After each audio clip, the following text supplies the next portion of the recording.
부살렐이 조각목으로 궤를 만들었으니 길이가 2규빗 반, 너비가 1규빗 반, 높이가 1규빗 반이며 순금으로 안팎을 싸고 위쪽 가장자리로 돌아가며 금태를 만들었으며 금고리 넷을 부어 만들어 네 발에 달았으니 곧 이쪽에 2고리요 저쪽에 2고리이며 조각목으로 채를 만들어 금으로 싸고 그 채를 궤 양쪽 고리에 꿰어 궤를 매게 하였으며 순금으로 속죄소를 만들었으니 길이가 2규빗 반, 너비가 1규빗 반이며 금으로 그룹 둘을 속죄소 양쪽에 쳐서 만들었을 때 한 그룹은 이쪽 끝에 한 그룹은 저쪽 끝에 곧 속죄소와 한 덩이로 그 양쪽에 만들었으니 그룹들이 그 날개를 높이 펴서 그 날개로 속죄소를 덮었으며 그 얼굴은 서로 대하여 속죄소를 향하였더라.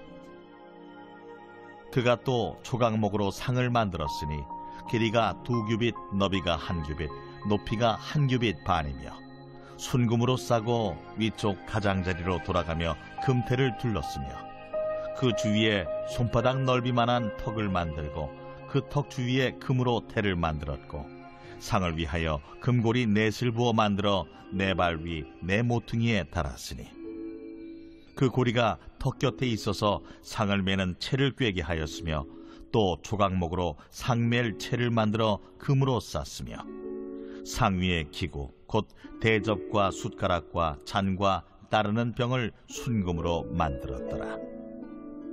그가 또 순금으로 등잔대를 만들되 그것을 쳐서 만들었으니 그 밑판과 줄기와 잔과 꽃받침과 꽃이 그것과 한 덩이로 되었고 가지 6이 그 곁에서 나왔으니 곧 등잔대의 3가지는 저쪽으로 나왔고 등잔대의 3가지는 이쪽으로 나왔으며 이쪽 가지에 살구꽃 형상의 잔셋과 꽃받침과 꽃이 있고 저쪽 가지에 살구꽃 형상의 잔셋과 꽃받침과 꽃이 있어 등잔대에서 나온 가지 6이 그러하며 등잔대 줄기에는 살구꽃 형상의 잔넷과 꽃받침과 꽃이 있고 등잔대에서 나온 가지 6을 위하여는 꽃받침이 있게 하였으되 2가지 아래에 한 꽃받침이 있어 줄기와 연결하였고 또 2가지 아래에 한 꽃받침이 있어 줄기와 연결하였고 또다시 2가지 아래에 한 꽃받침이 있어 줄기와 연결되게 하였으니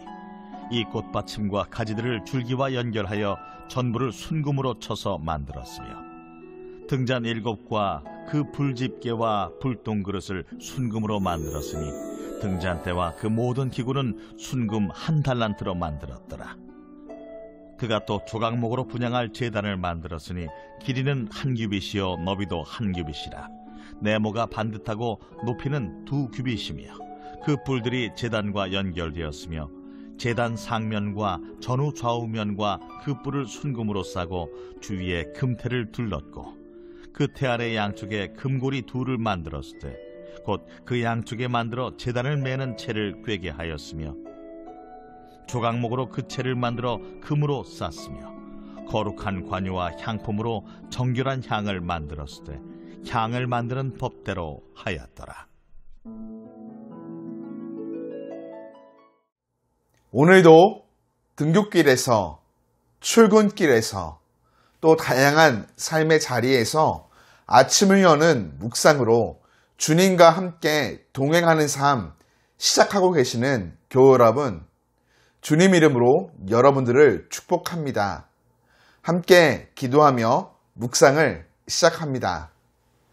살아계신 하나님 아버지, 이 아침 우리의 마음의 문을 활짝 열고 주님 말씀 앞에 나와 귀 기울이며 말씀을 묵상합니다.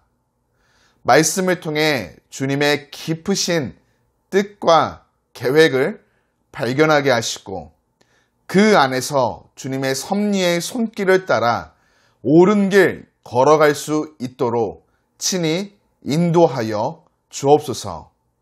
우리의 안고 섬을 모두 아시는 주님, 모든 순간 지치지 않고 곤비치 않도록 영과 육의 강건함을 덧입혀 주시고 승리를 맛보는 복된 삶 살아갈 수 있도록 친히 역사하여 주옵소서. 예수님 이름으로 기도드립니다. 아멘. 이스라엘 자손들은 성막을 건축한 다음 성막과 관련된 기구들을 만들었습니다. 오늘 본문에 언급된 기구들은 법궤, 진설병상, 등잔대, 분향단이죠. 여러 기구들이 있지만 법궤와 함께 만들어지는 속죄소에 대하여 좀 더 깊이 묵상해 보고 싶습니다. 법궤는 하나님의 임재의 상징으로 성막의 기물들 중 가장 중요한 것이기에 가장 먼저 만들었습니다. 법궤는 아카시아 나무로 만들되 위쪽이 열려있는 사각형 상자의 모습으로 순금을 입히고 금 고리를 네 모퉁이에 달고 아카시아 나무로 채를 만들어 고리에 꿰어 두었죠. 고리와 채를 꿰어 준비해 두는 것은 성막의 특징이 이동식이라는 것을 나타내 보여줍니다.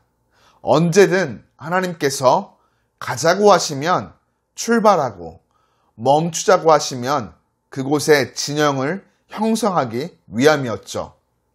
이어 부살렐은 순금으로 법궤에 속죄 덮개를 그룹 둘과 함께 만듭니다. 이것을 속죄소라고 부르는데요. 속죄소는 하나님께서 이스라엘 백성을 만나시는 임재의 장소일 뿐만 아니라 대속죄일에 속죄를 상징하는 피를 뿌리는 장소이죠. 다시 말하면 죄를 씻어주는 곳입니다. 그래서 이곳을 시은좌 또는 은혜의 자리라고 부릅니다. 하나님은 죄인을 구원하실 계획 가운데 속죄소를 설계하셨습니다. 속죄소의 길이와 폭은 법궤와 같고 법궤 위에 덮개처럼 올려놓는 것이지만 독립적인 상징성을 가지고 있었죠. 속죄소 아래에 위치한 법궤 안에는 십계명 돌판을 넣었고 속죄소 양쪽은 두 그룹, 즉 두 천사가 날개를 펴고 고개를 숙인 상태에서 마주보는 자세를 취하도록 만들었습니다. 죄로 점철된 인간이 용서받을 수 있는 유일한 방법은 법궤 위, 속죄소, 즉 말씀 위에 있는 은혜의 자리 앞으로 나아가는 것이죠. 자신의 의와 노력으로 죄를 씻을 수 있는 것이 아닌 오직 하나님의 은혜로 죄 용서함을 받을 수 있습니다. 이것이 죄인을 향한 하나님의 사랑이죠. 은혜는 말 그대로 선물입니다. 받은 사람은 아무 공력이 없습니다. 기독교를 한마디로 표현한다면 은혜이죠. 아무 공력 없는 죄인이 하나님의 사랑을 받아 죄의 용서함을 받고 구원을 얻게 됩니다. 하나님은 은혜의 자리를 마련해 놓으시고 우리가 그 자리로 나아갈 수 있도록 이끌어 주십니다. 우리가 어둠 속에서 헤매고 있을 때 우리의 눈을 열어주사 예수님을 보게 하시고 죄 용서함의 보혈이 흐르는 그 십자가 은혜의 자리에서 새 마음과 새 영을 부으사 새로운 삶의 길을 활짝 열어 주십니다. 하나님은 그곳에서 상처로 아픈 우리의 마음을 어루만져 주시고 싸매고 고치며 회복하여 주십니다. 사랑하는 기류의 교회 교우 여러분, 복된 새날을 시작함에 하나님 우리에게 이 은혜의 자리로 나아오라 초청하십니다. 매일 그 은혜의 자리 앞으로 나아가야만 합니다. 날마다 풍성한 사랑 안에서 새로운 은혜를 체험받고 경험해야 하죠. 오늘도 변함없이 우리를 위해 열어놓으신 은혜의 자리에 나아가 예수님의 풍성한 사랑과 놀라운 은혜를 경험하며 감사를 고백하기를, 더불어 그 거룩한 임재 안에서 참된 자유를 누리며 깊은 교제를 나누는 복된 삶 살아가기를 주님 이름으로 축복합니다.